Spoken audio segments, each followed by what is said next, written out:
ಪ್ರವಾದಿ ಮೊಹಮ್ಮದ್ ಸಲ್ಲಲ್ಲಾಹು ಅಲೈಹಿ ವಸಲ್ಲಂ ಏನು ಹೇಳಿದ್ದಾರೆ, ಎಜುಕೇಶನ್ ಈಸ್ ಎ ವೆಪನ್. ಪ್ರವಾದಿ ಮೊಹಮ್ಮದ್ ಸಲ್ಲಲ್ಲಾಹು ಅಲೈಹಿ ವಸಲ್ಲಂರು 1400 ವರ್ಷದ ಹಿಂದೆ ಹೇಳಿದ್ದಾರೆ, ವಿದ್ಯೆ ನನ್ನ ಶಸ್ತ್ರ ಅಂತ. ಆದರೆ ನಮ್ಮ ಸಮುದಾಯದಲ್ಲಿ ಅದ್ರ ಬಗ್ಗೆ ಅರಿವು ಇಲ್ಲ. ಹೀಗಾಗಿ ತಾವು ಹೇಳ್ದಂಗೆ ಅದ್ರ ಬಗ್ಗೆ ನಾವು ಬಹಳಷ್ಟು ಪ್ರಯತ್ನ ಮಾಡ್ತಿದ್ದೀವಿ. ಅವ್ರು ಬಹಳಷ್ಟು ಓಣಿಗಳಲ್ಲಿ ಶಾಲೆ, ಪ್ರೀ ಪ್ರೈಮರಿ ಶಾಲೆಗಳನ್ನು ನಾವು ಓಪನ್ ಮಾಡಿ ಇದ್ರ ಬಗ್ಗೆ ನಾವು ಅರಿವು ಮೂಡಿಸ್ಲಿಕ್ಕೆ ನಾವು ಒಂದು ಪ್ರಯತ್ನ ಮಾಡ್ತಿದ್ದೀವಿ ಅಂತ ಹೇಳಿಕ್ಕೆ ಬಯಸ್ತೀನಿ. ಇದೇ ಥರ ಏನೆಲ್ಲ ಇವತ್ತಿನ ಕಮಿಷನರ್ ಸಾಹೇಬ್ರು ಹೇಳಿದಾರಲ್ಲ, ನಾವು ಪೂರ್ಣ ಸಹಕಾರ ಮಾಡ್ತೀವಿ. ಈ ರೀತಿ ಕಮಿಟಿಯನ್ನು ಸೃಷ್ಟಿ ಮಾಡ್ತೀವಿ. ಮತ್ತು ನಮ್ಮ ಮಸ್ಜಿದ್ ವತಿಯಿಂದ ಎಲ್ಲ ಓಣಿ ಹೋಗಿ ಜಾಗೃತಿ ಮೂಡಿಸಿ ಯಾವ ಹುಡುಗರು ಎಜುಕೇಷನಲ್ಲಿ ಮುಂದೆ ಬರ್ಬೋದು ಅವ್ರಿಗೆ ನಾವು ಸಂಪೂರ್ಣವಾಗಿ ಸಹಕಾರ ಕೊಟ್ಟು ಅವ್ರಿಗೆ ಸ್ಫೂರ್ತಿ ಮಾಡಲಿಕ್ಕೆ ನಾವು ಒಂದು ಕಮಿಟಿ ಸೃಷ್ಟಿ ಮಾಡಿ ನಾವು ಪ್ರಯತ್ನ ಮಾಡ್ತೀವಿ ಅಂತ ಹೇಳಕ್ಕೆ ಬಯಸ್ತಿದ್ದೀನಿ.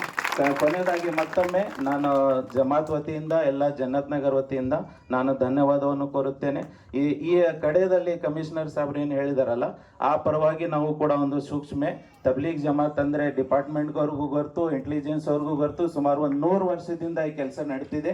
ಇದ್ರ ಬಗ್ಗೆ ನಾವು ಕೂಡ ಏನು ಡಿಪಾರ್ಟ್ಮೆಂಟಿಂದ ಎನ್ಕ್ವೈರಿ ಬರುತ್ತೆ, ಏನು ಅವ್ರಿಗೆ ನಾವು ಮುನ್ಸೂಚನೆ ಕೊಡಬೇಕು, ಆ ಎಲ್ಲ ಮುನ್ಸೂಚನೆ ನಾವು ಕೊಡ್ತೀವಿ ಅಂತ ನಾವು ಹೇಳಿ ಬಯಸ್ತೀವಿ. ಮಾಹಿತಿ ನಾವು ಕೊಡ್ತೀವಿ ಅಂತ ನಾವು ಹೇಳಿ ಬಯಸ್ತೀವಿ. ಧನ್ಯವಾದ.